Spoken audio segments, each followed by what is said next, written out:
Istri CEO saya bab 441-450. Keesokan harinya pukul 5 pagi, matahari belum terbit dan masih berkabut di mana-mana. Kabut asap, kata ini akhir-akhir ini menjadi sangat umum. Banyak kota dilanda kabut asap, tetapi ibu kota Jing adalah yang terparah. Polusi udara, emisi gas buang, sampah sembarangan, dan sebagainya, semuanya merupakan penyebab utama kabut asap. Namun, King Feng tetap bangun pagi di hari yang penuh kabut asap ini karena ia harus kembali ke kota Laut Timur. Menculik pengantin wanita dan menghancurkan keluarga Wang adalah dua alasan utama ia datang ke sini. Sekarang, setelah misinya selesai, ia akhirnya harus kembali ke kota Laut Timur. Bukan hanya Suelin, tetapi juga teman-temannya yang lain, Xiao Yue Zhang, Wan Qiuxia, semuanya menunggunya kembali. Eastern Sea City adalah rumah aslinya, rumah manisnya. Raja Iblis Singa dan Raja Iblis Naga Hijau juga bersikeras pergi bersama King Feng karena ingin melindungi tuan muda mereka, namun keduanya ditolak olehnya. Sebagai gantinya, King Feng meminta mereka untuk menyelidiki lencana penakluk. Lagi pula, lencana penakluk merupakan mata rantai penting bagi 10 Raja Iblis. Mengenai tim Wolf Fang, King Feng tidak menyuruh mereka pergi ke kota Laut Timur, melainkan memberi mereka tugas penting. Ia meminta mereka mengumpulkan informasi tentang para master dari seluruh dunia karena ia akan membutuhkannya di masa mendatang. Kenali musuhmu dan kenali dirimu sendiri, maka kau akan bertarung dalam ratusan pertempuran tanpa risiko kekalahan. Setiap master dari seluruh dunia tak terkalahkan dan mereka semua punya trik rahasia masing-masing. King Feng tidak takut pada siapapun, tetapi dia juga tidak akan meremehkan siapapun. Sepanjang sejarah, banyak tokoh kuat yang akhirnya mati karena mereka meremehkan musuhnya. Seseorang boleh saja tangguh dan sombong, tetapi jangan pernah meremehkan para guru dari berbagai tempat. Setiap guru tidak sampai di sana tanpa alasan. King Feng hanya membawa satu orang dalam perjalanan kembali ke kota Laut Timur, dan orang itu adalah Ruyan Liu. Ketika mereka keluar dari hotel, mereka melihat ratusan orang berkerumun di gerbang. Mereka adalah para kepala keluarga dan tuan muda dari berbagai keluarga di ibu kota Jing, serta murid inti dari berbagai kepala keluarga. Apa yang kalian lakukan di sini? King Feng menatap mereka dengan bingung. Terlalu banyak orang yang hadir. Tuan muda Meyer Li, Zhengjiang Li, Daoming Li, dan Wu Qin Li dari keluarga Li. Jianlin Liu dan Si Feng Zhang dari keluarga Liu. Po Ju Ye, Red Butterfly Ye, dan Leng Sui Ye dari keluarga Ye. Guo Bao Pei dan Song Pei dari keluarga Pei, dan masih banyak lagi. Selamat tinggal, Raja Serigala terkasih, kata semua orang dengan suara keras sambil membungkuk. King Feng tidak tahu harus bereaksi bagaimana. Orang-orang ini pada dasarnya mencoba menyenangkannya dengan datang dan mengucapkan selamat tinggal padanya. Ketika King Feng baru tiba di ibu kota Jing, tak seorang pun peduli padanya. Orang-orang memandang rendah dirinya dan sama sekali tidak menganggapnya serius. Namun sekarang, semua orang menganggapnya sebagai ancaman yang mengerikan karena ia telah menghancurkan keluarga Wang, membunuh Raja Naga, dan menggemparkan seluruh kota. Ini adalah dunia para master. Para master cenderung dihormati dimanapun mereka berada. Terutama ketika King Feng keluar dari hotel bersama Ruyan sambil memegang tangannya di depan umum, semua orang tercengang. Ruyan, dengarkan kata-kata King Feng begitu kau sampai di kota Laut Timur. Ingat aku pernah bilang kalau dia orang yang sangat cakap, kan? Jianlin menatap Ruyan sambil menasihatinya dengan cemas. Mendengar perkataan Jianlin, hati King Feng terasa mual. Ayah mertua yang gadungan. Dulu kau memaksa Ruyan menikah dengan keluarga Wang, dan sekarang kau memujiku setelah aku menghancurkan mereka. Dia ingat dia belum pernah dipuji karena kemampuannya oleh Jianlin, tapi tiba-tiba dia mulai mengarang cerita. Dasar orang palsu, astaga. Pantas saja dia bisa menjadi tuan muda keluarga dengan kulit tebal seperti itu. Tetapi yang pasti, meskipun King Feng marah padanya, dia hanya bisa menghancurkannya dalam pikirannya karena Jianlin masih ayah Ruyan dan tidaklah pantas untuk memukulnya. King Feng melirik Si Feng. Apa yang ingin ia sampaikan sudah jelas. Ibu mertua, bukankah dulu ibu sering meremehkanku, ya? Si Feng memerah karena malu. Dari tatapannya, ia jelas mengerti maksud pria itu. Namun, orang-orang harus tetap rendah hati di bawah atap orang lain. Si Feng tak punya pilihan selain berkata, Ruyan, sudah kubilang kalau King Feng itu orang yang cakap dan berkuasa. Dengarkan aku, kau harus memperlakukannya dengan lebih baik. King Feng benar-benar kehilangan kata-kata. Pantas saja kedua orang ini dipasangkan, mereka punya semua keahlian untuk menyanjung orang lain, padahal mereka tahu mereka berbohong. Dia masih ingat betul ketika dia berada di kota Laut Timur, Si Feng terus-menerus mempermalukan King Feng dengan mengatakan dia tidak bisa berbuat apa-apa dan bersikeras agar Ruyan menikahi Xiaoyang karena dia berasal dari keluarga terpandang dan berkuasa. Sekarang, dia malah membalikkan keadaan dan mulai memujinya balik. Sungguh orang yang palsu. Ruyan pun kehilangan kesabarannya terhadap mereka. Bagaimana mungkin orang tua mereka tiba-tiba menyanjung-nyanjung dan mengatakan bahwa dia adalah pria yang cakap, padahal dulu mereka selalu meremehkannya. Sejujurnya, Ruyan pasti sudah menghukum mereka jika mereka orang lain. Namun, ia menahan diri. Bagaimanapun, mereka tetap orang tuanya. Inilah realitas kodrat manusia. Ketika Anda bangkrut atau tidak memiliki status sosial, orang-orang akan memandang rendah Anda dan mencoba menginjak-injak Anda untuk menyanjung orang kaya dan berkuasa. Setelah Anda menjadi lebih kuat dan lebih baik, mereka akan kembali dan mengganti target mereka. Huaxia adalah masyarakat yang didasarkan pada hubungan antar manusia dan juga didasarkan pada pemujaan terhadap orang kaya dan berkuasa. Orang kaya dan berkuasa selalu benar, dan orang miskin dan tak berdaya selalu salah, terlepas dari apapun yang mereka katakan. Jangan khawatir, aku akan menjaga Ruyan, kata King King sambil tersenyum tipis, lalu masuk ke mobil bersama Ruyan, menuju bandara. Dia benar-benar tidak menyukai ibu mertuanya dan ayah mertuanya, itulah sebabnya dia memperlakukan mereka dengan dingin. Jianlin dan Si Feng saling menatap, dan keduanya bisa merasakan penyesalan di mata masing-masing. Mereka mungkin bisa menjadi keluarga yang kuat jika mereka mempercayai King Feng sebelumnya. Sayangnya, tidak ada pil penyesalan di dunia ini. Banyak keluarga besar lain dari ibu kota Jing masih berdiri di belakang dan menyaksikan kepergian King Feng. Lihat semua tatapan rumit itu, ya. Begini saja. Selama puluhan tahun, hanya satu orang yang mampu membuat semua keluarga besar dari ibu kota Jing datang dan menyaksikan kepergiannya dengan hormat. Orang ini tak lain adalah King Feng. Sejak saat itu, King Feng telah menjadi iblis dan legenda di ibu kota Jing, yang merupakan ancaman bagi semua keluarga. Penerbangan sudah dipesan oleh naga ular hijau tadi malam. King Feng dan Ruyan melewati pemeriksaan keamanan dengan boarding pass mereka dan naik pesawat mengikuti pramugari cantik itu. Semua pramugari tampak cantik dengan seragam tempur biru tua mereka, celana ketat hitam, dan sepatu hak tinggi hitam. Pesawat itu benar-benar menyatu dengan pesona dan kecantikan mereka. Entah mengapa, King Feng tidak dapat menyembunyikan rasa gembira dan kegembiraannya saat melihat para pramugari itu. "Hei, apa yang kau lihat?" kata Ruyan dengan marah sambil melotot ke arah King Feng. "Kenapa kau mengabaikan wanita cantik yang duduk tepat di sampingmu tapi malah menatap wanita lain?" Ruyan masih merasa agak kesal meskipun pramugari itu memang cantik. Bab 442. Nafsu yang mengerikan Gu. Ruyan mencubit keras kepala King Feng ketika melihat pria itu masih memperhatikan pramugari. Jangan memperhatikan mereka. Ruyan merasa bahwa King Feng bertingkah aneh karena dia tahu dia tidak sebergairah ini sebelumnya. Apa yang membuatnya merasa begitu erotis akhir-akhir ini? King Feng berhenti memandangi gadis-gadis itu dan hasrat seksualnya berangsur-angsur mereda. Apa yang terjadi padaku? Kenapa aku harus bersemangat saat melihat gadis cantik? Tanya King Feng bingung. Orang-orang lebih menyukai hal-hal yang estetis karena pria cenderung tertarik pada wanita cantik. Hal ini bukan masalah besar karena ini hanyalah cara lain untuk mengagumi estetika. Namun, meskipun selama ini ia selalu melirik perempuan, rasa bergairahnya tak akan pernah muncul. Entah kenapa, semuanya jadi aneh. Merasa bergairah terus-menerus seperti ini jelas bukan hal yang normal baginya. Sistem kekebalan tubuhnya selalu baik dan ia bisa pulih dari kerusakan apapun, bahkan cedera parah, dengan sangat cepat. Sejak kembali dari Miaojiang, King Feng merasa tubuhnya mulai aneh. Ia cenderung mudah terangsang jika melihat gadis-gadis cantik. Coba kupikir-pikir, sejak kapan aku mulai jadi begini? Oh, iya. Sepertinya itu terjadi saat aku meninggalkan kamar saintes Zi, atau lebih tepatnya, setelah aku minum secangkir teh yang diberikannya. King Feng adalah pria cerdas yang bisa mendeteksi petunjuk dari secangkir teh yang diberikan Zi. Karena dia mulai terangsang setelah minum teh itu. Zi Miao, orang suci, Miao Jiang. King Feng menarik napas dalam-dalam dan mulai merumuskan hipotesis yang tidak menyenangkan. Apakah Zi memasukkan sesuatu ke dalam cangkir tehku? King Feng memang cukup pintar untuk sampai pada kesimpulan bahwa Zi mungkin telah meracuninya berdasarkan kondisi tubuhnya. Namun, Zi salah. Alih-alih meracuninya, Zi justru menjatuhkan sesuatu yang lebih mengerikan. Racun bisa didetoksifikasi, tetapi benda itu tidak. Ruyan agak kesal karena melihat King Feng masih menatap pramugari. Apa pria ini tidak sadar aku duduk tepat di sebelahnya?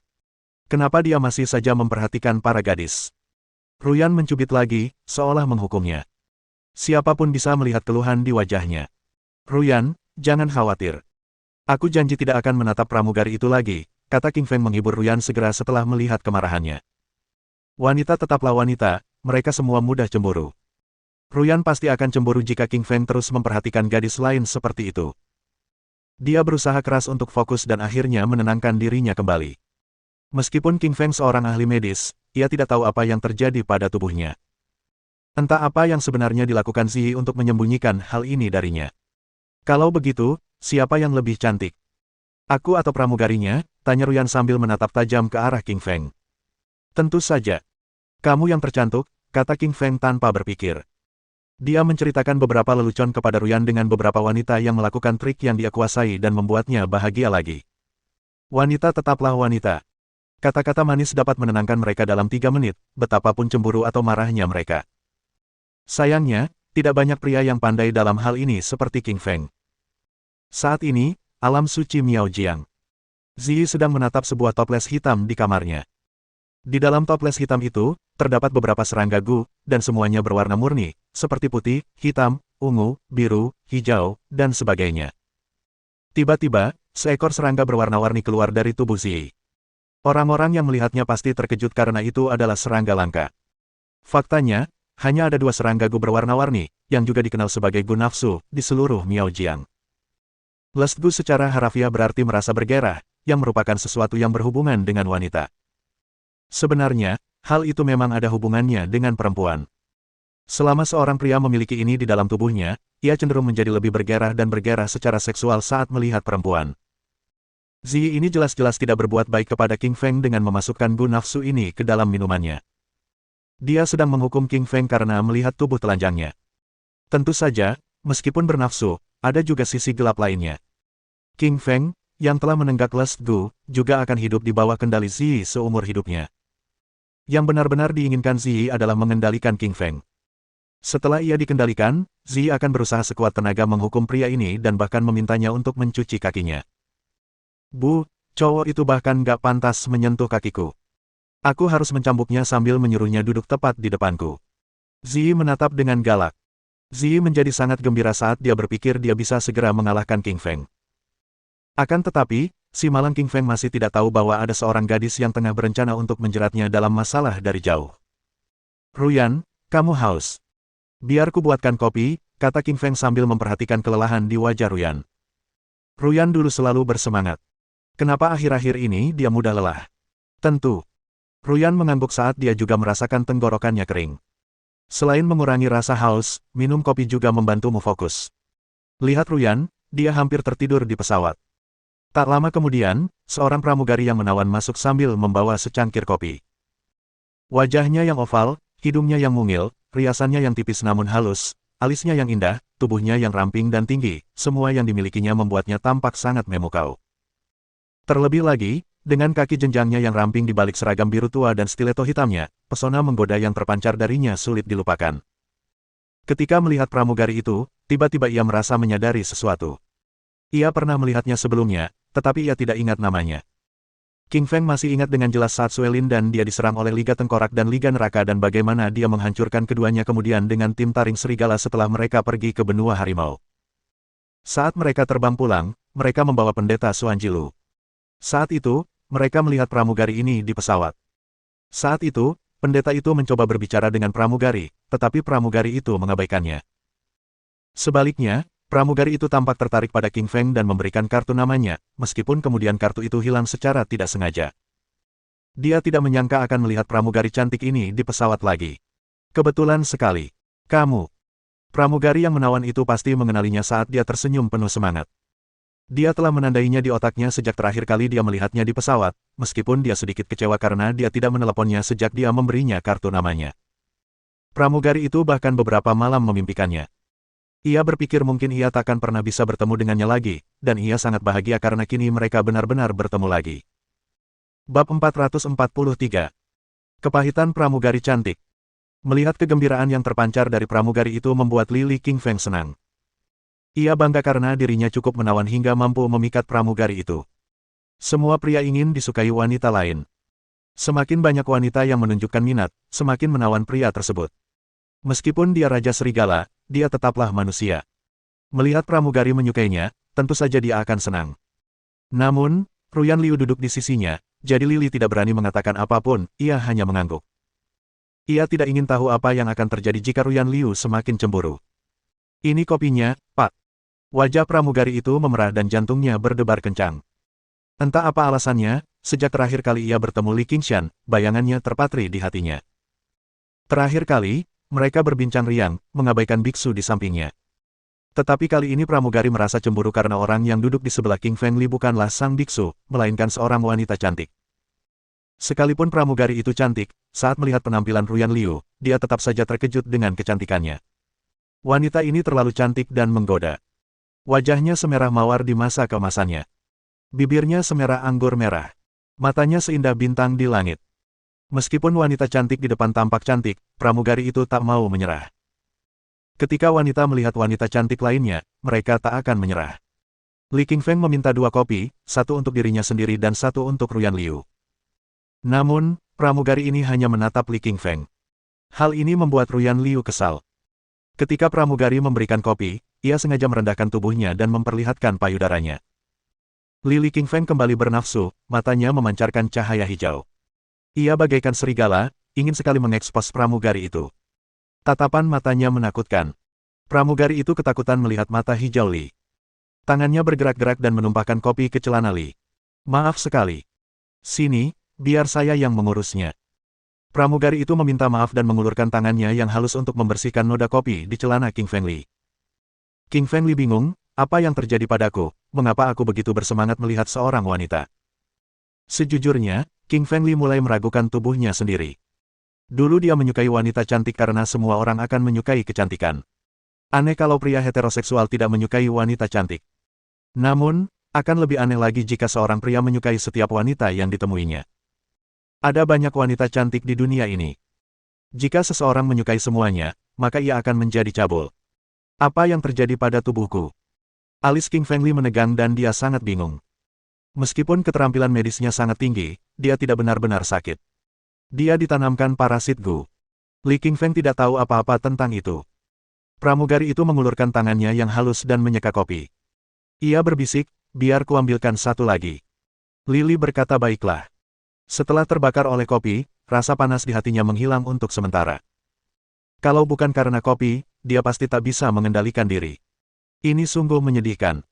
Tak lama kemudian, pramugari membawakan kopi lagi. Gara-gara Ruyan Liu, Li Qingfeng takut mengobrol dengan pramugari, hal ini membuat pramugari tertekan. Ia tak henti-hentinya memelototi Li Qingfeng. Pramugari itu bingung, pria ini dulu suka berbicara dengan saya, mengapa dia tidak mau berbicara dengan saya lagi? Setelah 3 jam, Li Qingfeng dan Liu Ruyan tiba di kota Donghai. Karena mabuk perjalanan, wajahnya sangat pucat. Li Qingfeng menghentikan taksi dan pergi menuju istana bangsawan. Apa hubunganmu dengan pramugari itu? Ruyan Liu tampak tidak senang. Karena dia melihat keduanya saling bertukar pandang. Bukan bertukar pandang, melainkan pramugari yang menatap Li Qingfeng dengan getir. Li Qingfeng bingung dan muram, katanya, ini baru kedua kalinya aku bertemu pramugari itu. Tolong jangan terlalu dipikirkan. Benarkah, lalu kenapa dia menatapmu dengan tatapan getir seperti itu? Ruyan Liu masih agak ragu. Indra keenam seorang wanita memang menakutkan, ia bisa melihat menembus pramugari itu. Mungkin karena aku terlalu tampan. Jelas, pramugari itu menyukaiku, kata Li Qingfeng dengan nada narsis. Kamu terlihat cantik, jadi dia menyukaimu. Ruyan Liu bingung dan berkata, kamu terlalu narsis. Benarkah? Bukankah kau diam-diam menyukaiku sebelumnya? Tanya King Feng Li dengan wajah datar. Namun setelah dipikir-pikir, Ruyan Liu memang punya perasaan terhadap Lili. Setelah saling mengenal cukup lama, mereka pun melakukan hal-hal yang tidak senonoh, dan akhirnya bersama. Seperti kata pepatah, jika ingin mendapatkan hati seorang wanita, pertama-tama kita harus mendapatkan tubuhnya. Mendapatkan tubuhnya berarti mendapatkan separuh hatinya. Lili berhasil mengalihkan pembicaraan, yang membuat Lili menghela napas lega dan merasa aman. Apa yang sebenarnya saya takutkan? Li Qingfeng tidak mengerti. Ya, aku seharusnya tidak takut. Aku tidak melakukan apapun pada pramugari itu, apapun yang perlu dijelaskan. Wanita memang mustahil untuk dipahami. Bagaimanapun, Ruyan Liu adalah wanitaku. Mendengarkan wanita itu adalah suatu keharusan bagi pria yang baik. Li Qingfeng mengantar Ruyan Liu kembali ke vilanya. Setelah mengetuk, Jiao Liu keluar dengan pijamannya, ia tampak sangat anggun. Jiao Liu tidak melihat mata King Feng Li dan berkata, kakak, kamu akhirnya kembali, aku sangat bahagia. Melihat adiknya akhirnya kembali membuat Jiao Jiao Liu sangat bahagia. Saat adiknya kembali ke ibu kota Jing, ia seperti anak kecil tanpa ibu, tak ada yang menyuruhnya berbuat apa. Namun, kenyataannya, Jiao Jiao Liu adalah seorang anak tanpa ibu. Keluarga Liu tidak pernah memperlakukannya seperti keluarga. Di seluruh keluarganya, hanya Ruyan Liu yang baik padanya, memperlakukannya seperti saudara perempuan. Bab 444. Takut Jiao Jiao. Jiao Jiao, kamu menjadi lebih kurus. Melihat wajah Jiao Jiao, Ruyan Liu berkata dengan sedih. Mengenai saudari ini, Ruyan Liu sangat menyayanginya. Ini karena Jiao Jiao Liu bersikap baik padanya, setidaknya lebih baik daripada keluarga Liu. Mengingat keluarga Liu membuat Ruyan Liu kesal. Ini semua karena mereka memaksanya menikah dengan keluarga Wang. Bahkan orang tuanya sendiri pun memaksanya. Hanya Jiao Jiao Liu yang tidak setuju dengan keputusan itu. Ruyan Liu tahu terakhir kali ia menelepon untuk mengucapkan selamat tinggal kepada Jiao Jiao Liu. Jiao Jiao Liu lah yang memberitahu Li Qingfeng. Hal itu menyebabkan Li Qingfeng pergi ke keluarga Wang Beijing untuk mengacaukan pernikahan. Dapat dikatakan bahwa jika Jiao Jiao Liu tidak memberitahu Qingfeng Li, maka saat ini Ruyan Liu pasti sudah mati dan tidak akan pernah bisa bertemu dengan Qingfeng Li lagi. Di satu sisi, Jiao Jiao Liu menyelamatkan Ruyan Liu. Mendengar suara adiknya yang penuh perhatian, Jiao Jiao Liu merasa seperti di rumah. Kak, aku sangat merindukanmu. Sejak kamu pergi ke ibu kota Jing, aku selalu mimpi buruk setiap hari dan tidak bisa tidur nyenyak. Jiao Jiao Liu menangis terseduh-seduh. Setelah Ruyan Liu pergi, ia menyadari betapa bergantungnya ia pada adiknya. Ruyan Liu menjadi orang terpenting dalam hidupnya. Selama masa ini, Jiao Jiao Liu akan bermimpi tentang adiknya setiap malam. Mimpinya berisi adegan sehari-hari di mana adiknya memasak untuknya, berbelanja untuknya, menyelimutinya, dan sebagainya. Di kepala Jiao Jiao Liu, bayangan kakaknya memenuhi benaknya. Weu. Jiao Jiao Liu menangis terseduh-seduh. Ini karena ia melihat orang yang paling ia sayangi dalam hidupnya. Jika ia bertemu orang lain, ia tidak akan menangis. Hubungan antara kedua saudari itu sangat mendalam, dan hal ini menyentuh hati Liu Qingfeng. Sungguh, Ruyan Liu merasa sangat bahagia memiliki saudara perempuan seperti ini. Tentu saja, kehadiran Ruyan Liu bersama Jiao Jiao Liu juga membahagiakan. Kedua wanita ini telah melalui banyak hal, dan hal ini membuat hubungan mereka semakin erat. Ruyan Liu mengusap air mata di wajah Jiao Jiao Liu dengan jarinya dan berkata, kakak bodoh, berhentilah menangis. Aku kembali, aku tidak akan pernah meninggalkanmu lagi. Ruyan Liu telah memutuskan, ia sekarang akan tinggal di kota Laut Timur. Ia tidak ingin kembali ke ibu kota Jing lagi, begitu pula keluarga Liu. Ini karena ia tidak ingin bertemu mereka. Kakak ipar, terima kasih telah membawa adikku kembali, kata Jiao Jiao Liu kepada Qingfeng Li sambil berlinang air mata. Jiao Jiao Liu tidak lagi bertindak kejam terhadap Qingfeng Li karena apa yang terjadi pada Ruyan Liu. Li Qingfeng telah membawa Ruyan Liu kembali, dan rasa dendamnya terhadap Li Qingfeng kini sirna. Wajahnya dipenuhi rasa terima kasih. Oh, matahari terbit dari barat. Aku ingat seseorang bilang aku tidak berhati baik dan aku adalah si Mei Chen, kata Li Qingfeng bercanda. Mengenai bagaimana Jiao Jiao Liu memanggilnya si Mei Chen, Li Qingfeng sangat tidak senang. Si Mei Chen adalah seorang pria yang telah meninggalkan istrinya. Bagaimana mungkin dia bisa membandingkan Li Qingfeng dengan dirinya? Kakak ipar, maafkan aku. Kau bukan si Mei Chen, kau orang baik, kata Jiao Jiao Liu dengan wajah memerah. Dia tahu apa yang dia katakan kepada Li Qingfeng agak berlebihan. Li Qingfeng adalah pria yang baik, selain sesekali bercanda dengannya. Qingfeng, Jiao Jiao masih muda, mohon maafkan dia. Ruyan Liu berkata, mengasihani Jiao Jiao Liu. Meskipun dia tidak tahu mengapa Li Qingfeng marah, dia bisa menebaknya. Yang pasti, Jiao Jiao Liu dari keluarga Wang marah dan memarahi Li Qingfeng secara emosional, sehingga membuat Li Qingfeng marah.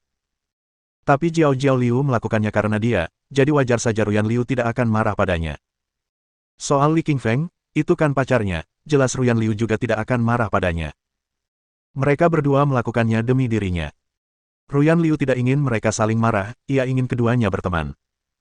Ruyan, aku hanya bercanda dengannya, bagaimana mungkin aku marah padanya, kata Qingfeng Li sambil tersenyum. Dia bukan orang yang berpikiran sempit, ditambah lagi Jiao Jiao Liu meminta maaf dengan sepenuh hati. Tentu saja dia memaafkannya. Mereka masuk ke dalam. Jiao Jiao Liu sangat rajin, secara pribadi menuangkan air untuk Li dan Liu Ruyan, bahkan memanggilnya kakak ipar dengan akrab. Kakak ipar, minumlah air. Kakak ipar, makanlah sepotong apel di sini. Kakak ipar, makan pisang ini. Jiao Jiao Liu memperlakukan King Feng Li dengan penuh kasih sayang, bahkan membuat King Feng Li merasa malu.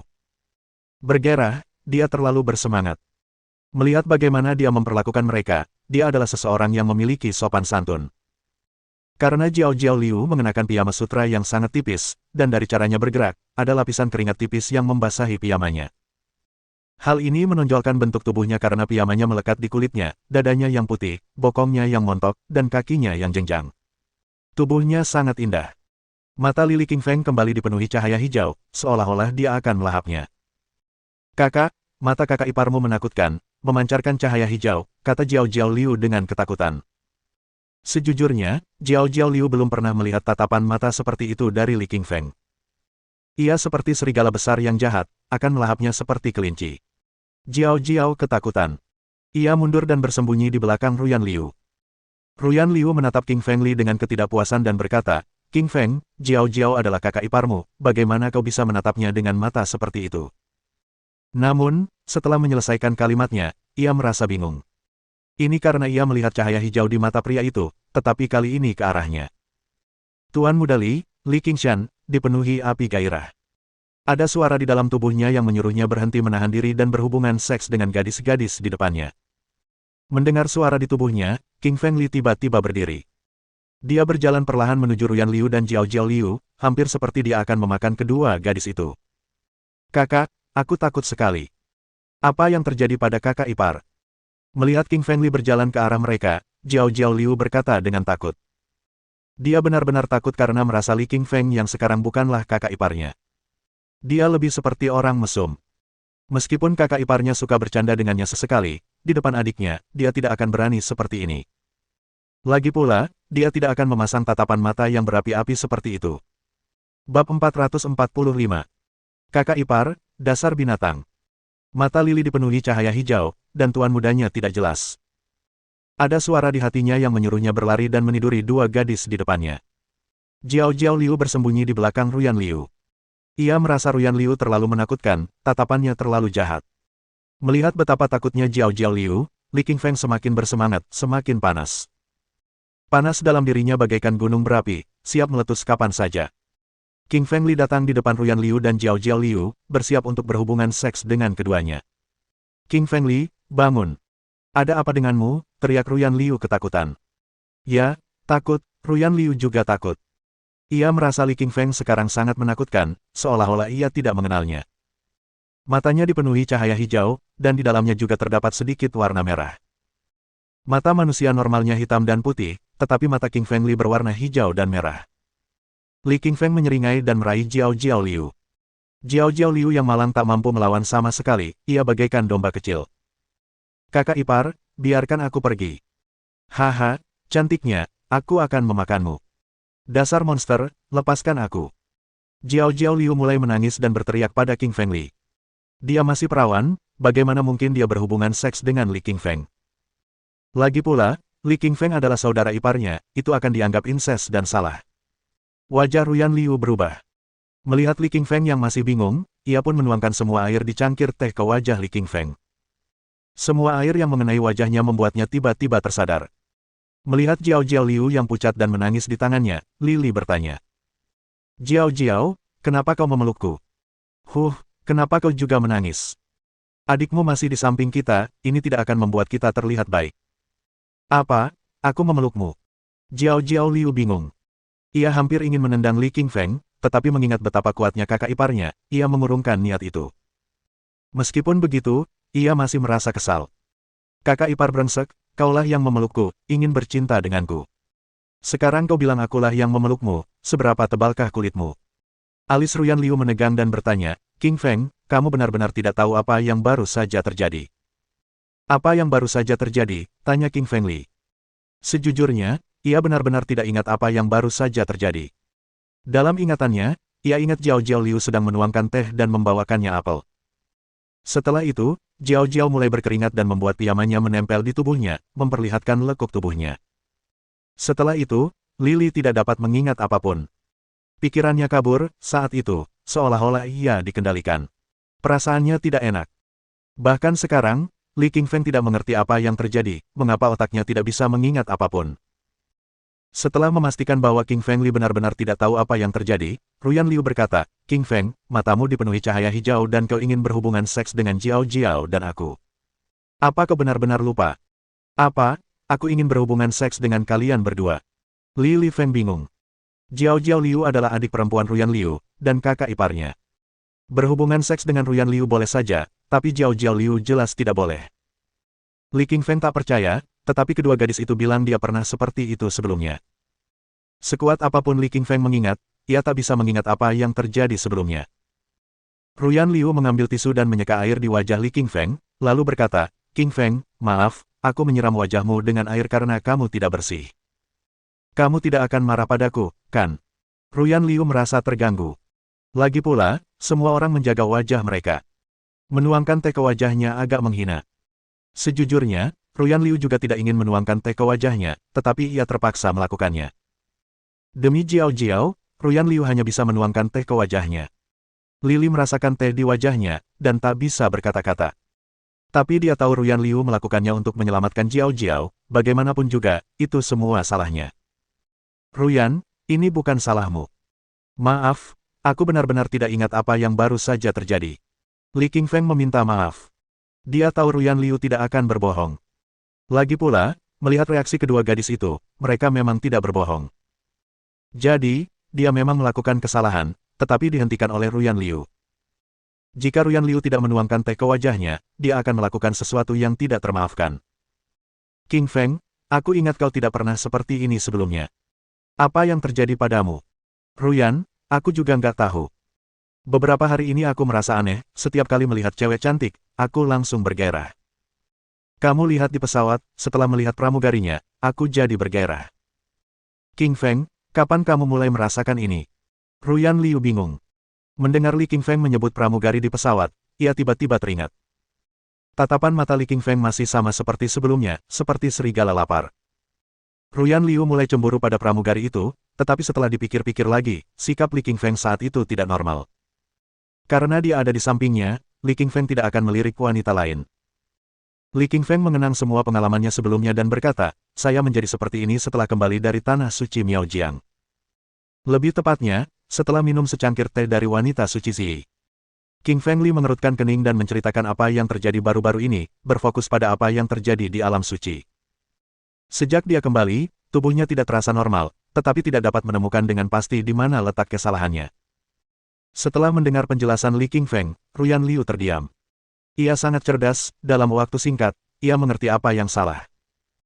King Feng, kalau tebakanku benar, gadis dari tanah suci itu memasukkan sesuatu ke dalam tehmu. Mungkin itu racun atau sesuatu yang lain, kata Ruyan Liu setelah memikirkannya. Li King Feng mengangguk dan berkata, itu juga dugaanku, tapi aku merasa tidak diracuni. Aku hanya menjadi seperti ini ketika melihat wanita cantik.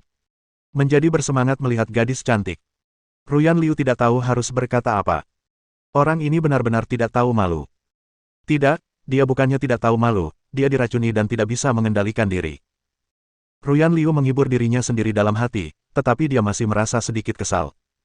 Bab 446. Kami akan mengadakan pernikahan lain. King Feng, untuk saat ini, jangan berinteraksi dengan gadis-gadis manis lagi. Kalau kamu merasa tidak bisa mengendalikan diri lagi, jangan lupa siram wajahmu dengan air, kata Ruyan Liu. Ruyan Liu sangat cerdas, ia sudah menemukan solusi sementara. Jika Li King Feng bereaksi lagi, ia hanya perlu menyiramkan air ke tubuhnya. Di pesawat, ketika matanya menghijau, kopilah yang menyelesaikan masalah. Baru saja, ketika matanya menghijau lagi, ia juga mendapatkan kembali kendali dari teh. Ruyan Liu tahu bahwa air adalah kunci untuk memecahkan masalah King Feng Li. Apa? Aku tidak bisa berinteraksi dengan gadis-gadis dan bahkan harus menuangkan air ke wajahku. King Feng Li menatap Ruyan Liu dengan wajah enggan, dia tidak senang. Dilarang melihat gadis cantik, ini bahkan lebih menyakitkan daripada kematian. Ruyan Liu juga cantik, apakah itu berarti dia tidak bisa melihatnya? Selain itu, ada Jiao Jiao Liu juga. Soal menyiram wajahnya dengan air, hal itu membuatnya terdiam. Sungguh menyedihkan. Tapi Lili tahu apa yang dikatakannya benar. Untuk saat ini, dia benar-benar tidak bisa berinteraksi dengan gadis-gadis manis, dia harus mengendalikan diri. Jika hal seperti itu terjadi, dia akan berada dalam bahaya. King Feng, aku lelah. Kamu juga harus kembali. Ruyan Liu merasa tidak enak badan dan berkata, dia sudah lelah terbang. Lagi pula, dia sedang hamil. Dia sudah berusaha keras untuk berbicara dengan King Fengli sebelumnya, tetapi dia hampir memperkosa mereka berdua dan membuatnya sangat ketakutan. Sekarang dia sangat lelah dan hanya ingin tidur. Ruyan, istirahatlah yang cukup. Aku pergi dulu, kata Li Qingshan dengan penuh perhatian. Bangku gereja. Melihat Li Qingfeng berdiri, Jiao Jiao Liu ketakutan. Ia langsung mundur seperti kelinci yang ketakutan. King Fengli menatap Jiao Jiao Liu dan berpikir, aku kakak iparmu, mengapa kamu begitu takut? Tentu saja ia menyadari bahwa ia telah membuatnya takut beberapa saat yang lalu. Ia hanya bisa meninggalkan villa itu dengan perasaan sedih. Kakak, apa yang terjadi pada kakak ipar? Melihat King Fengli meninggalkan villa, Jiao Jiao Liu mengerutkan kening dan bertanya. Jiao Jiao, kamu tidak boleh memberitahu siapapun tentang apa yang terjadi pada kakak iparmu, oke, kata Ruyan Liu pelan. Dia tahu bahwa jika ada orang yang tahu apa yang terjadi pada King Fengli, hal itu akan menyebar dan reputasi King Fengli akan tercoreng. Jiao Jiao Liu mengangguk setuju. Ia tidak bodoh. Tentu saja ia tahu hal seperti ini tidak boleh disebarluaskan, kalau tidak, Li King Feng akan tamat. Kakak, kenapa kamu tidak memberitahunya kalau kamu hamil? Tanya Jiao Jiao Liu. Di benaknya, kehamilan adiknya adalah kabar baik. Tentu saja, ia harus memberitahu kakak iparnya. Namun, adiknya tidak pernah menceritakan apapun di hadapannya. Jiao Jiao Liu bingung. Jiao Jiao, jangan beritahu dia atau siapapun tentang kehamilanku, kata Ruyan Liu dengan wajah penuh kebingungan. Bagi seorang wanita, ada dua momen terpenting dalam hidup. Pertama, menikah, dan kedua, melahirkan. Ruyan Liu jelas ingin memberitahu Li Qingfeng bahwa ia hamil, tetapi ia tidak bisa karena Li Qingfeng sudah menikah. Hal ini sangat menyakitkan hatinya. Ruyan Liu merasa lelah. Setelah mengobrol sebentar dengan Jiao Jiao Liu, ia berjalan menuju kamarnya. Ia ingin tidur dan beristirahat dengan nyenyak. Setelah meninggalkan rumah Ruyan Liu, King Fengli berjalan menuju rumah sakit. Di rumah sakit Republik nomor 1, di dalam ruang gawat darurat. Suelin berbaring di tempat tidurnya sambil memegang gambar yang digambarnya. Air mata mulai mengalir dari matanya dan ia merasa sangat sedih. Mengenang pernikahannya dengan Li Qingfeng membuat hatinya sakit. Awalnya mereka berencana mengadakan pernikahan besar, dan banyak kerabat serta teman yang datang, tetapi akhirnya, sebuah kecelakaan mobil terjadi. Tubuh Suelin terluka sehingga ia hanya bisa beristirahat di rumah sakit. Ia mengetahui dari ibunya bahwa Li Qingfeng pergi ke ibu kota Jing, tetapi ia tidak tahu mengapa Li Qingfeng pergi karena Li Qingfeng tidak memberitahunya. Ketika Li Qingfeng masuk ke kamar, ia melihat Suelin sedang menangis. Hal ini membuatnya sangat sedih. Siapa yang berani membuat istrinya menangis? Sayang, kenapa kamu menangis? Tanya Li Qingfeng, hatinya dipenuhi rasa sakit. Ia lebih suka menangis sendiri jika bisa membahagiakan Suelin. Kau sudah kembali. Melihat King Fengli berjalan masuk, Suelin berhenti menangis dan wajahnya dipenuhi kegembiraan. Ya, aku kembali. Katakan padaku, siapa yang membuatmu sesedih ini? Aku akan pergi dan mengurusnya. Tidak ada seorang pun yang membuatku sedih, hanya aku sendiri. Jangan khawatir, kamu akan segera sembuh. Bukan itu alasanku sedih. Aku sedih karena kita tidak jadi menyelenggarakan pernikahan, kata Suelin pelan dengan nada sedih. Dia sangat ingin menikah dengan King Feng, pernikahan yang hanya milik mereka berdua. Namun, karena kecelakaan mobil, mereka terpaksa membatalkan pernikahan mereka. Pria mungkin tak mengerti, tapi bagi wanita, pernikahan adalah sesuatu yang krusial dalam hidup mereka. Hidup tanpa pernikahan bukanlah hidup yang utuh. Setelah mendengar Suelin, Lily tiba-tiba mengerti segalanya. Suelin sedih karena mereka tidak bisa menyelenggarakan pernikahan. Masalah ini mudah dipecahkan, mereka bisa menyelenggarakan pernikahan lagi. Si kerudung merah, jangan bersedih. Setelah kamu sembuh, kita akan mengadakan pesta lagi, yang lebih besar lagi. Aku akan mengajak seluruh dunia menghadiri pernikahan kita, kata King Fengli sambil tersenyum. Demi membuatnya bahagia, Li Qingfeng memanggilnya si kerudung merah. Ini adalah rahasia kecil di antara mereka berdua. Wajah Suelin memerah dan berkata, serigala besar jahat, apa kau jujur? Kita akan mengadakan pernikahan besar lagi. Suelin merasa sangat diberkati. Kebahagiaan itu datang begitu cepat, ia hampir tak bisa menahannya. Pernikahan sebelumnya menghabiskan banyak waktu dan biaya serta mengundang banyak teman dan saudara, tetapi tidak berhasil. Kecelakaan mobil sebelum pernikahan adalah pertanda nasib buruk, dan biasanya orang tidak akan mengadakan pernikahan lagi. Namun, Suelin tidak menyangka bahwa Li Qingfeng akan mengadakan pernikahan lagi untuk mereka. Si kerudung merah, jangan khawatir. Aku akan menepati janjiku. Setelah kau keluar dari rumah sakit, aku akan mengadakan pernikahan sedunia. Saat itu tiba, bahkan Presiden Benua Serigala pun akan datang. Li Qingshan tertawa. Dia memutuskan untuk menyelenggarakan pernikahan bertaraf dunia untuk Suelin. Dia akan membuat semua orang datang ke pernikahan mereka. Dia akan memberitahu dunia bahwa Suelin adalah istrinya. Dia ingin menjadikannya gadis paling bahagia di dunia. Bab 447. Suelin tersentuh. Serigala besar yang jahat, terima kasih. Wajah Suelin memerah dan ia berkata, terharu. Matanya bahkan meneteskan beberapa tetes air mata. Dia tidak menyangka bahwa King Fengli akan menyelenggarakan pernikahan lagi untuknya, pernikahan berskala global, dengan mengatakan bahwa dia akan mengundang Presiden Benua Serigala untuk datang. Seorang pria yang rela menyelenggarakan dua pernikahan untuk seorang gadis lajang menunjukkan pengabdian dan cinta yang tulus. Suelin sangat tersentuh. Si kerudung merah, kalau kau begitu tersentuh, cium aku, kata Li Qingshan sambil tersenyum. Melihat wajahnya membuat hatinya kembali berdebar. Entah kenapa, setiap kali melihatnya, ia langsung bergairah. Begitu bergairahnya sampai-sampai ia ingin melakukannya bersamanya.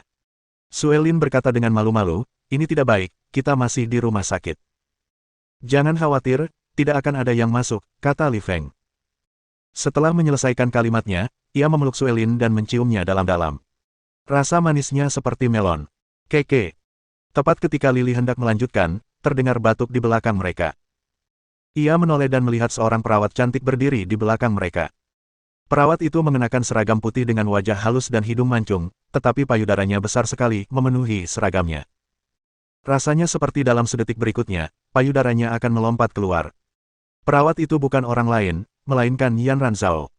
Wajah Yan Ranzhao memerah, ia merasa sangat canggung. Ia hendak mengukur suhu Suelin, tetapi tak menyangka akan melihat apa yang baru saja dilihatnya. Dia masih perawan, dan belum pernah berpacaran. Gerakan-gerakan buas Li Qingfeng membuatnya takut. Tentu saja, di saat yang sama, jantungnya berdebar kencang. Li Qingfeng ini. Rumah sakit itu untuk merawat orang sakit, bukan ruang operasi. Melakukan hal seperti itu di siang bolong sungguh tidak tahu malu. Melihat Yan Ranzhao masuk, wajah Suelin pun memerah, jelas merasa malu dan canggung. Tapi bagaimanapun juga, dia adalah seorang CEO. Hanya dalam beberapa detik, dia menenangkan diri dan menyesuaikan diri. Suster Zhao, ada apa? Tanya Suelin. Yan Ranzhao berkata, Presiden Lin, saya di sini untuk mengukur suhu tubuh Anda. Yan Ranzhao mengeluarkan perangkat elektronik dan meminta Suelin untuk meletakkannya di bawah lengannya. Selama pengukuran, ketiganya tidak berbicara sama sekali. Setelah 5 menit Yan Ranzhao mengeluarkan perangkat itu dan berkata, 36,5 derajat, itu cukup normal. King Fengli, ikut aku dan ambilkan garam untuk Suelin. Kata Yan Ranzhao. Seharusnya ada 2 perawat pagi ini, tetapi karena perawat yang satunya sedang dalam keadaan darurat, hanya Yan Ranzhao yang tersisa pagi ini. Dia sangat sibuk, jadi dia ingin Li Qingfeng membantu. Rumah sakit rakyat nomor 1 adalah rumah sakit yang sangat besar. Banyak orang datang ke sini untuk mendapatkan bantuan terkait masalah kesehatan. Ada banyak departemen, seperti pediatri, radiologi, kardiovaskular, osteologi, del. Meskipun rumah sakit memiliki banyak perawat, setelah dibagi ke berbagai departemen, jumlah perawat yang tersisa pun berkurang. Selain itu, jumlah perawat yang terspesialisasi pun semakin berkurang. Misalnya, kamar Suelin adalah kamar VIP. Hanya orang-orang terhormat yang boleh menginap di kamar seperti ini. Orang lain hanya boleh menginap di kamar biasa. Ruangan seperti ini adalah yang terbaik dan perawat di ruangan ini biasanya juga memiliki reputasi baik, perawat biasa tidak akan bisa bekerja di sini. Jurusan Yan Ranzhao di universitas adalah spesialisasi keperawatan. Selain hubungannya dengan ayahnya, kepala rumah sakit, ia juga bisa ditempatkan di ruang VIP ini. Perawat yang bekerja di ruang VIP memiliki gaji yang sangat tinggi dan reputasi yang lebih baik dibandingkan dengan dokter lainnya. Misalnya, pembantu rumah tangga para miliarder biasanya berstatus lebih tinggi daripada manajer perusahaan. Hal ini karena mereka dapat berinteraksi dengan para miliarder, sementara manajer hanyalah orang-orang yang bekerja untuk perusahaan. King Fengli mengikuti Yan Ranzhao ke ruang perawatan, bersiap membawa larutan garam. Ruang perawatannya sangat luas. Penuh dengan berbagai macam obat-obatan, jarum suntik, kantong-kantong saline, dan perlengkapan rumah sakit lainnya. Cairan garam Suelin mahal, diimpor dari negara lain. Cairan itu hanya diletakkan di atas lemari putih. Yan Ranzhao berdiri di atas kursi untuk mengambilnya. Li Qingfeng berdiri di bawahnya. Melihat wajah dan dada Zhao Yanran, ia pun bernafsu, matanya kembali dipenuhi cahaya hijau. Mata King Fengli sangat jahat, dia ingin merobek seragam perawat dan memperkosanya. Ketika ia mencium Suelin di kamar dan diganggu oleh Yanran Zhao, ia sudah berusaha keras menahan hasratnya. Kini, melihat tubuh indah Yanran Zhao, hatinya kembali bergairah. Tepat ketika Yanran Zhao meraih botol air garam dan hendak turun, ia dikejutkan oleh mata hijau Li Qingfeng, yang membuatnya kehilangan keseimbangan dan jatuh ke tanah. Yanran Zhao berteriak karena jatuh dari kursi setinggi itu pasti akan menyakitinya. Namun bertentangan dengan dugaannya untuk jatuh ke tanah, dia jatuh ke pelukan King Fengli. Mata Li Qingfeng dipenuhi cahaya hijau. Seperti serigala lapar, ia mencium bibir Yanran Zhao yang montok. Tidak, sebelum Yanran Zhao dapat menyelesaikan kalimatnya, mulutnya bersentuhan dengan mulut King Fengli. Ciuman pertamaku hilang. Yanran Zhao bingung harus berbuat apa. Itu ciuman pertamanya. Dia bahkan belum pernah punya pacar sebelumnya. Ciuman pertamanya ini tersimpan dengan aman selama lebih dari 20 tahun. Ia ingin memberikannya kepada cinta pertamanya saat ia akhirnya bertemu dengannya. Namun, kini ciuman itu dicuri oleh Li Qingfeng. Tindakan Lili sangat kasar karena pikirannya kembali kabur. Ada suara di dalam tubuhnya yang menyuruhnya berhubungan seks dengan perawat itu. Kamu bajingan, menggangguku. Yanran Zhao menangis. Dia sangat sedih. Awalnya dia akan mengambilkan salinnya untuk Suelin, tetapi Li Qingfeng menciumnya. Melihat tindakannya, sepertinya dia juga akan berhubungan seks dengannya. Ini ruang perawatan, seks jelas tidak diizinkan. Zhao Yanran menangis terseduh-seduh, air matanya mengalir deras. Air matanya pun jatuh membasahi wajah Li Qingfeng. Air mata hangat menetes di wajah Lili dan pikirannya kembali jernih. Cahaya hijau di matanya menghilang bersama panas di hatinya. Pikirannya tiba-tiba menjadi jernih. Sial, aku membuat perawat menangis. Bab 448. Perawat cantik menangis. Bajingan, kau menindasku. Ciuman pertamaku hilang. Wajah Yanran Zhao dipenuhi air mata. Ia hancur. Dia sangat kesal karena ciuman pertamanya direbut oleh pria di depannya. Terlebih lagi, dia dipaksa. Kalau saja dia pacarnya, dia tidak akan sekesal itu. Tapi dia bukan pacarnya. King Feng menatap perawat cantik di pelukannya. Ia menangis terseduh-seduh. Mata dan pipinya berkaca-kaca. Ia seperti kelinci yang ketakutan. Hal ini membuatnya merasa agak canggung. Ada apa denganku? Aku begitu gegabah setiap kali melihat wanita cantik. Ini tidak bisa terus berlanjut. Kalau terus begini, aku akan menjadi monster, pikir King Feng dalam hati. Tadi sangat berbahaya. Untungnya, Yanran Zhao menangis. Air matanya jatuh di wajah King Feng dan membuatnya tenang. Kalau tidak, dia pasti sudah berbuat dosa dan memperkosa Yanran Zhao di ruang perawatan. King Feng merasa ada yang tidak beres dengan tubuhnya. Namun, ia tidak yakin apa yang salah. Ia tidak tahu apa-apa tentang apa yang dilakukan oleh sang santa. Suster, di mana suster? Tiba-tiba, seorang pria berteriak keras. Keributan terdengar dari luar ruangan. Zhao Yanran memelototi King Feng sebelum keluar dari ruang perawat.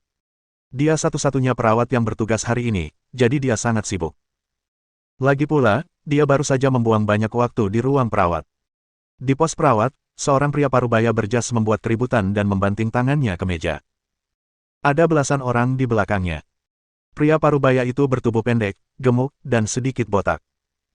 Tampak jelas bahwa ia memiliki fungsi ginjal yang lemah akibat aktivitas seksual yang berlebihan. Saya perawat di sini. Kenapa Anda mencari saya? Tanya Yanran Zhao sambil berjalan mendekati pria parubaya itu. Perawat yang cantik. Tatapan mesum muncul di mata pria parubaya botak itu ketika melihat Yanran Zhao. Namun, raut wajah itu segera menghilang ketika ia mengingat rencananya hari ini. Ia pun langsung berubah menjadi galak. Suster, Anda salah memberikan obat untuk istri saya barusan. Istri saya sudah meninggal. Anda harus memberi saya kompensasi, kata pria parubaya itu dengan keras. Tak ada kesedihan dalam suaranya, yang ada hanya rasa tidak tahu malu. Rumah sakitmu menewaskan seseorang, bayarlah.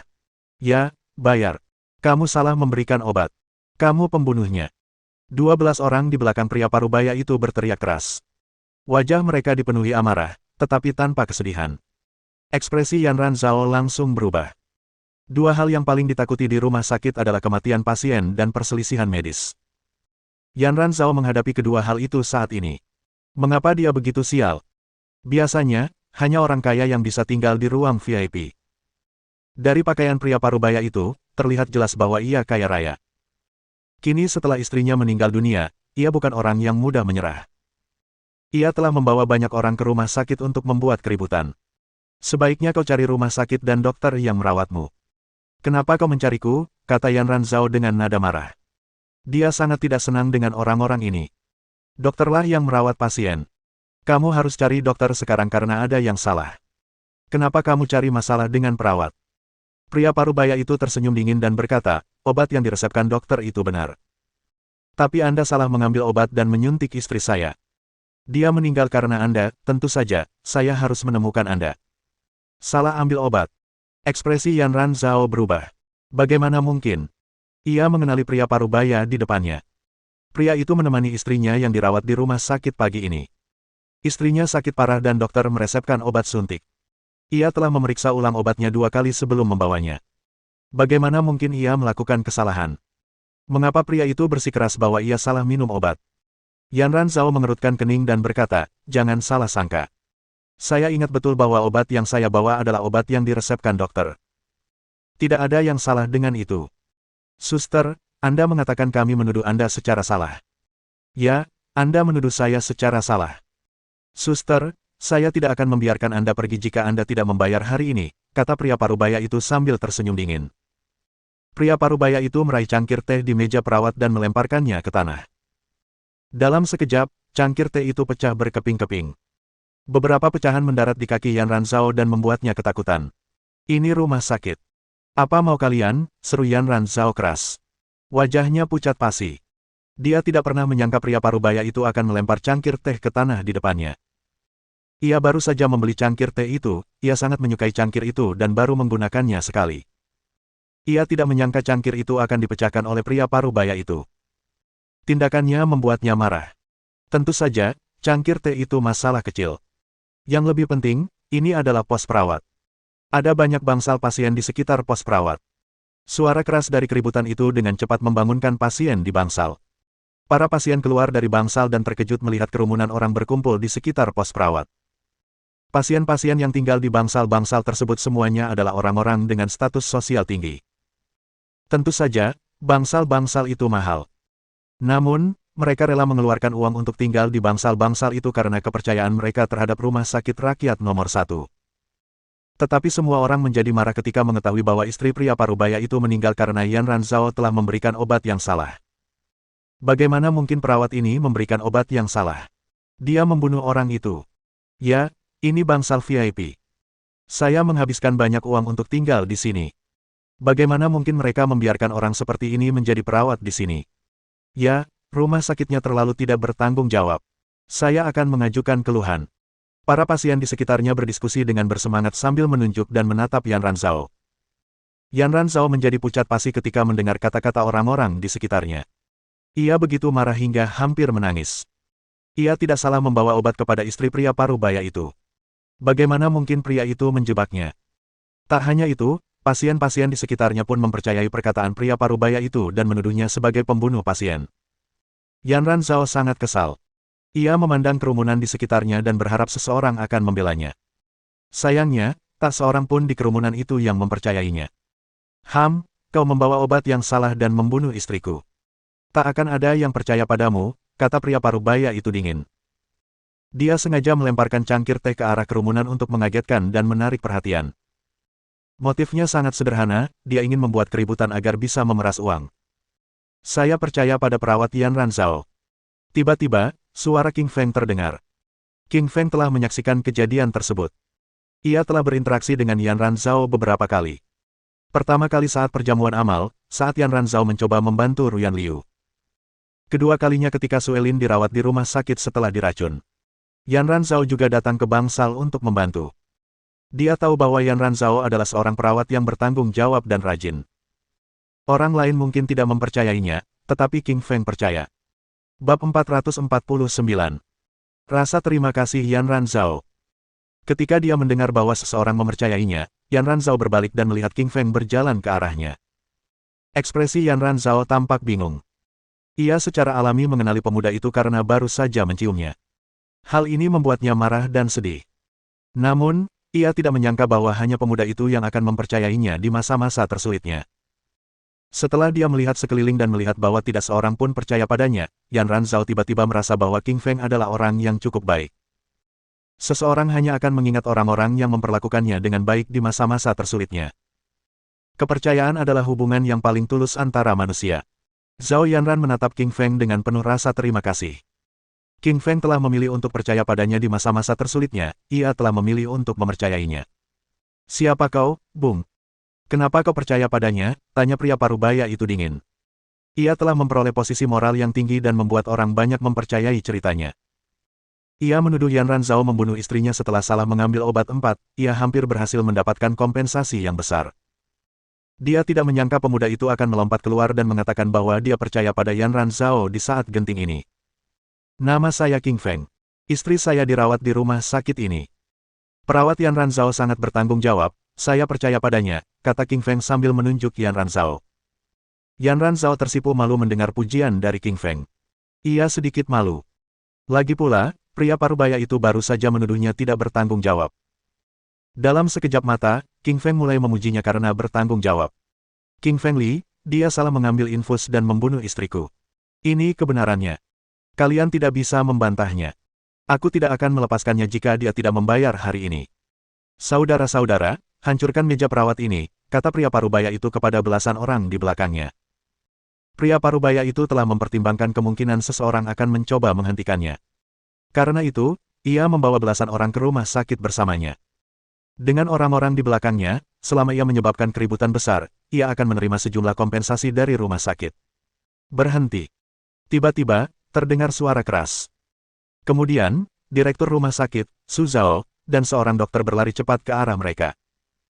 Su Zhao diberitahu bahwa seorang pasien di bangsal VIP telah meninggal karena putrinya, Yan Ranzhao, salah mengambil infus. Ia mendengar bahwa seseorang telah membawa belasan orang ke rumah sakit, jadi ia segera bergegas ke pos perawat. Ia menyeka keringat di dahinya. Syukurlah, ia tiba tepat waktu. Kalau tidak, pos perawat putrinya pasti akan hancur. Saya direktur rumah sakit. Ini rumah sakit. Apa yang kalian lakukan? Tanya Su Zhao dengan keras. Sejujurnya, Su Zhao telah menyaksikan banyak situasi serupa. Keluarga pasien akan membuat keributan di rumah sakit untuk mendapatkan kompensasi. Tentu saja, ada masalah besar dalam perawatan medis. Konflik antara dokter dan pasien sangat mendalam. Seperti kata pepatah, seseorang tidak bisa bertepuk tangan dengan satu tangan. Konflik ini terjadi karena kedua belah pihak, baik pasien maupun dokter. Namun, Su Zhao yakin bahwa keributan hari ini pasti karena pasien. Ia tahu putrinya sangat bertanggung jawab. Sebelum memberikan obat infus kepada pasien, ia akan memeriksa ulang obatnya. Tidak mungkin ia salah mengambil obat. Ekspresi pria parubaya itu berubah. Ia tidak menyangka direktur rumah sakit akan datang. Namun, keadaan menjadi lebih baik, ia datang untuk menuntut kompensasi. Direktur Zhao, istriku sudah meninggal. Bagaimana kalian akan memberiku kompensasi, kata pria parubaya itu dengan suara keras dan muram. Su Zhao mengerutkan kening dan berkata, saya turut berduka cita atas meninggalnya istri Anda. Tapi menurut Anda mengapa perawat salah mengambil infus?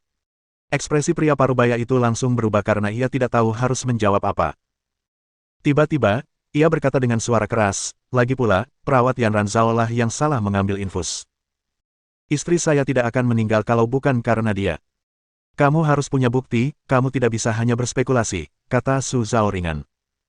Kilatan dingin muncul di mata pria parubaya itu.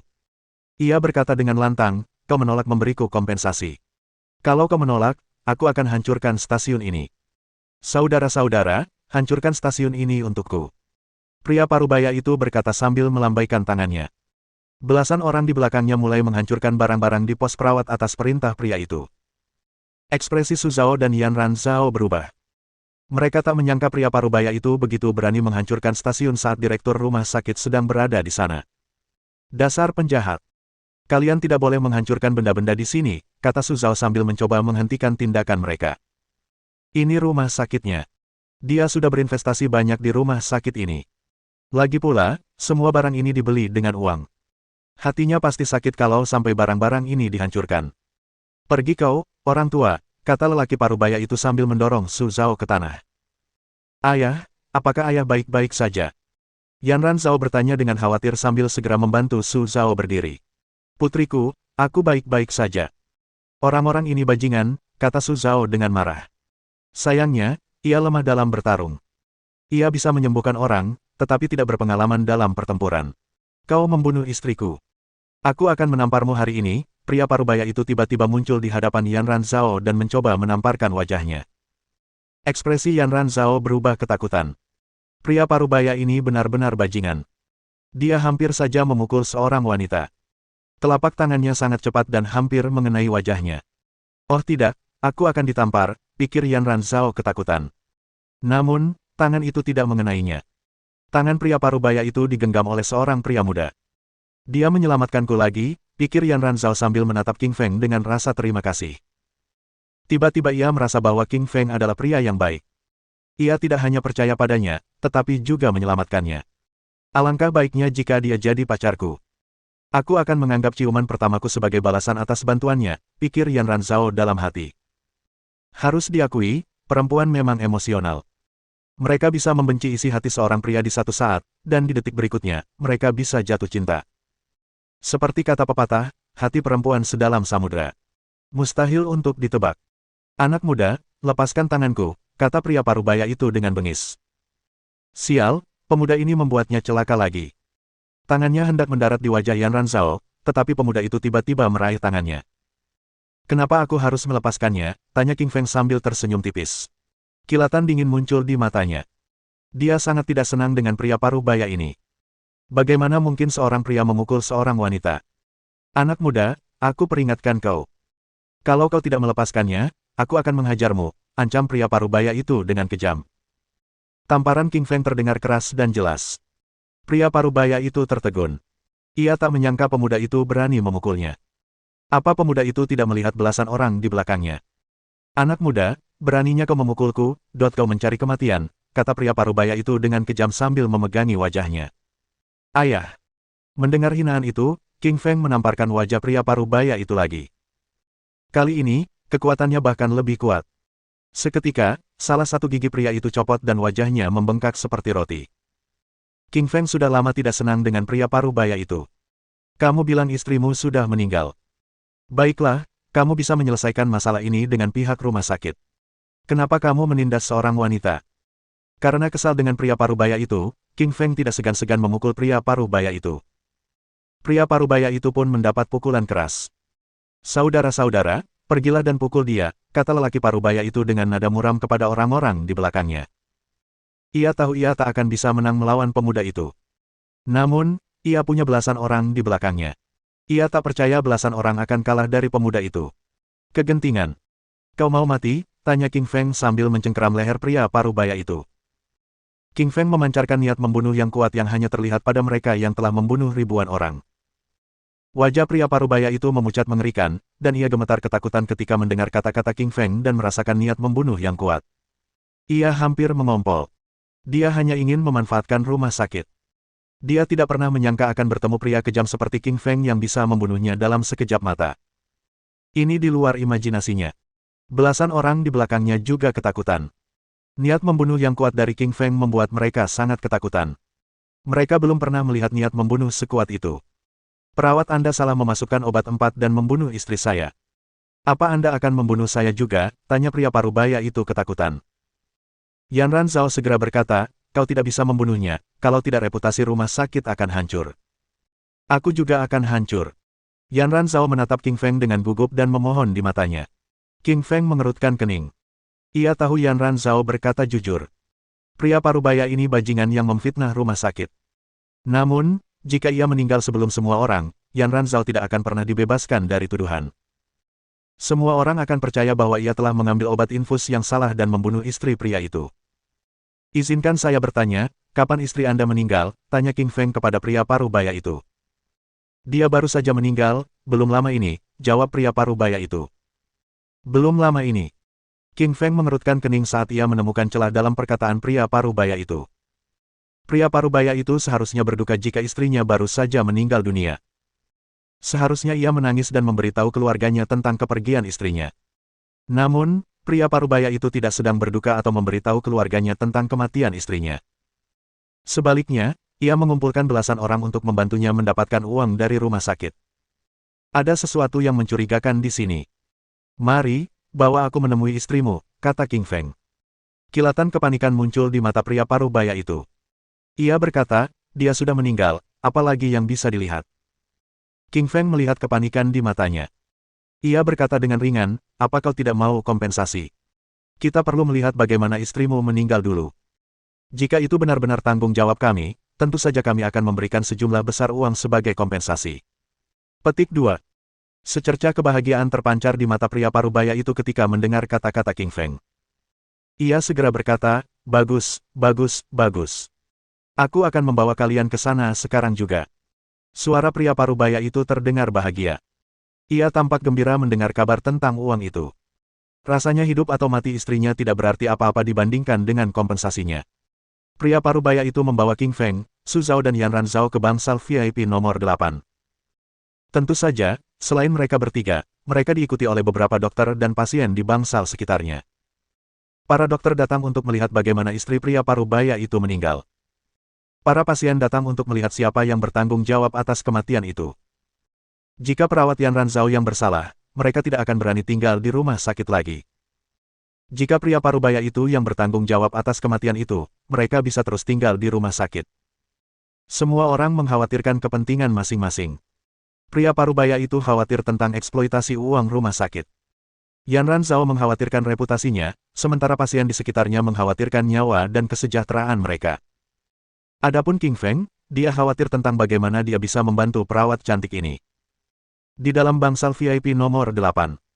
Seorang wanita parubaya terbaring di tempat tidur. Wajahnya pucat pasi dan tanpa tanda-tanda kehidupan. Tubuhnya membeku. Sungguh menyedihkan, tidak ada seorang pun yang menangis di sisinya. Ia telah meninggal dunia, tetapi ia tidak dikelilingi oleh keluarga manapun. Tak seorang pun meneteskan air mata untuknya. Betapa menyedihkannya itu. Lihat, ini istriku. Dia meninggal karena Yan Ranzhao salah mengambil infus. Setelah aku memberinya infus, dia meninggal, kata pria parubaya itu sambil menunjuk istrinya. Mendengar kata-katanya, para dokter di sekitarnya berjalan ke sisi wanita itu dan meraba denyut nadinya. Mereka bisa merasakan jantungnya telah berhenti berdetak. Ya, dia sudah meninggal. Semua dokter mengonfirmasi kematiannya. Lihat. Aku tidak berbohong. Istriku meninggal karena perawat Yan Ranzhao. Kalau kau tidak memberiku uang, aku akan menuntut Yan Ranzhao dan memenjarakannya, kata pria parubaya itu dengan kejam sambil menatap Yan Ran dengan tajam. Dia marah setelah dipukuli oleh King Feng. Dia menjadi percaya diri kembali setelah dokter memastikan istrinya telah meninggal, jadi dia mulai mengancam Yan Ranzhao lagi. Menuntutku. Menjebloskanku ke penjara. Yan Ranzhao langsung memucat. Ia ketakutan mendengar kata-kata pria parubaya itu. Jika ia memilih untuk menuntut dan memenjarakannya, ia akan celaka. Reputasi seorang wanita akan hancur jika dia masuk penjara. Hidupnya akan berakhir. Pria parubaya itu merasakan ketakutan Yan Ranzhao dan berkata dengan lantang, jika kamu tidak ingin aku menuntutmu, kamu harus memberiku 10 juta yuan. 10 juta yuan. Kenapa kamu tidak merampok bank saja? Kemarahan muncul di mata Yan Ranzhao. Bukan hanya Yan Ranzhao yang marah, Direktur Su dan para dokter juga geram. Jelaslah bahwa pria parubaya itu ada di sini untuk mengeksploitasi rumah sakit ketika dia menuntut 10 juta yuan. Yan Ranzhao sangat marah. Namun, tubuh wanita itu tergeletak di tempat tidur. Meskipun marah, ia tak bisa berbuat apa-apa. Haruskah ia memberinya 10 juta yuan? Ia tidak punya uang sebanyak itu. Namun jika dia tidak membayar uangnya, pria parubaya itu akan memenjarakannya. Siapa bilang dia sudah mati? Tanya King Feng tiba-tiba sambil menunjuk wanita di tempat tidur. Mohon dukungan dari omom ante-ante sekalian, buat subscribe atau sharekan novel Mimin ke Facebook kalian, agar channel Mimin bisa terus berkembang. Dengan begitu, Mimin bisa lebih semangat untuk up novel seru lain ke depannya. Buat teman-teman yang sudah subscribe dan sharekan novel Mimin, Mimin ucapkan terima kasih sebanyak-banyaknya.